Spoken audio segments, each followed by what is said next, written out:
Right, it's time for our bet builder with BetMGM. Remember, you can download the app or head to betmgm.co.uk. Gents, we're looking ahead to Newcastle against Aston Villa in the FA Cup. We're away at Villa Park as well. It feels like a bit of a daunting game. How are you looking at this one, Jack? And actually, the question I want to ask you is, how do you think Newcastle will line up, given that Gordon started at number 9 against Tottenham, given that Wissa and Voltemade were left on the bench? Does he need to stick with that? Does he need to start Gordon in that number 9 position again? I think he'll start Gordon again in the number 9, yeah. Because he said after the game that he wanted to press in that game, he wanted the mobility. And I wouldn't say it was a dig at Voltemade and Wissa. I think it was just more of an indication of, like, for that game, that was what he wanted. And Gordon did offer that. So I'd be surprised if Gordon doesn't start up front. It's a strange game. If Newcastle win, which we don't very often at Villa Park, but still, if we do win, we'll probably become one of the favourites of the FA Cup kind of immediately, because we're into the last 16 it'll be, so like you're not that far away from the quarterfinals, semi-finals, etc. And knocking a team out like Aston Villa is going to give you a big boost going into the rest of the season, because they're brilliant. Now both teams have big injury issues. I think Matty Cash is out for Villa. They at midfield, they have no Tielemans, they have no McGinn, they have no Kamara, so it'll be Onana and Louise probably in midfield. Hopefully Bruno's fit. I think we've got to go strong, and we've got to go for a strong team, because it is a chance again of like making some good progress in this competition. And what we were talking about there before, like if we could actually try and win the FA Cup, that would be brilliant. Another day out, couple of days out of Wembley, that'd be great, wouldn't it? But I think a strong team. Yeah. Does it hinge on Bruno being fit this for Newcastle, do you think, Sean?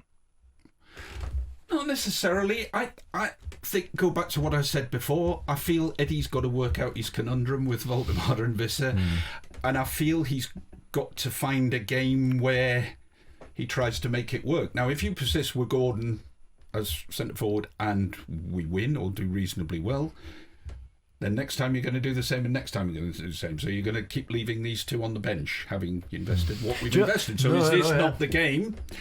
I mean, I am fancying us going back to 4-4-2 and just giving it a try probably from the start. Is this not the game to try it out? Do you know what the irony is? Is actually when you think back to the first day of the season when we were at Villa Park, Wissa and Voltemade weren't even at the club, and Gordon started through the middle, and it was actually a very good performance, albeit they shouldn't.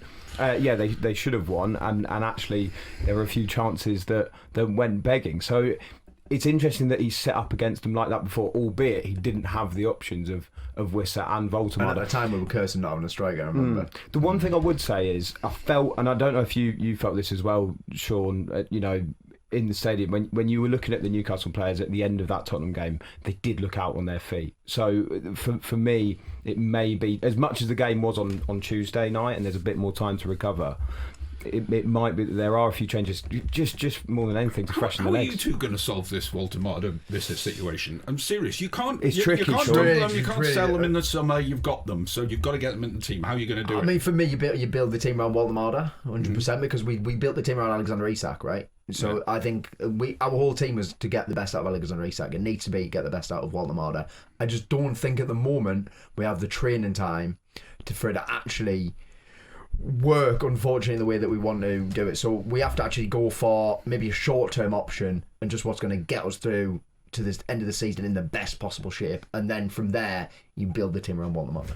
I think I agree with Jack, Sean. I think that Voltemade for me is definitely the one where, he's still a young player. We've seen the signs of him. Of course, we have earlier in this season that there is a very good player in there. I still don't think they've been playing to his strengths enough. And actually, I do think Hal's recognised that. If you even look at things like, to get a bit nerdy, if you look at his heat map against Brentford, he is playing a bit deeper. He's playing in more of a number 10 role, where I think he's been much more effective. I think Johan Wissa is a really, really tricky one. Look, the only grace I'll give him is that he did have a bit of a long injury. I don't know if that is still impacting him, and obviously I still want it to work. But it's just, you more look at the profile of Wissa. He's 29. We just invested in him. I know. He wasn't but fit. it was a panic buy. It was a panic buy. He wasn't fit. We've invested in him, and you're going to have to, somewhere along the line, give it a chance to see if it can work. So how are you going to do that? You need an immediate impact from him. I said this straight away, and ultimately he looked okay when he first came back. He's got a goal early on, but then since then, what's annoying me more is he's not even running. No, he was talking about how he wanted to join Newcastle. Put the effort in, man. Run around, press people up front. What are you doing? Like, honestly, that is what's annoying me more. Like, against Brentford, his whole team, they'd be desperate to score, desperate to do what he could. Brentford centre-backs were just sauntering out. You could may as well have me up front. I don't know about that, mate. No, at least I would have run around.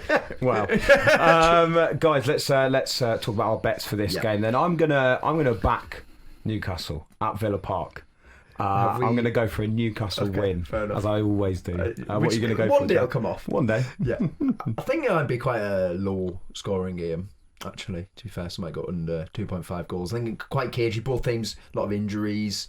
Could be decided by one goal. What about you, Sean? No idea what's going to happen, so I'm going for 10.5 corners. Oh, no, that's a lot of corners. That's fair enough. We did have a low against Spurs. We did. A lot. And loads against Brentford as well, actually. And of course, will both of you be busy with Valentine's Day stuff, or you'll be watching the game? Jack will be watching the game. Go and have Valentine's on the Friday night, not Saturday, to leave it clear. Great shout. There we go. That's an experienced man.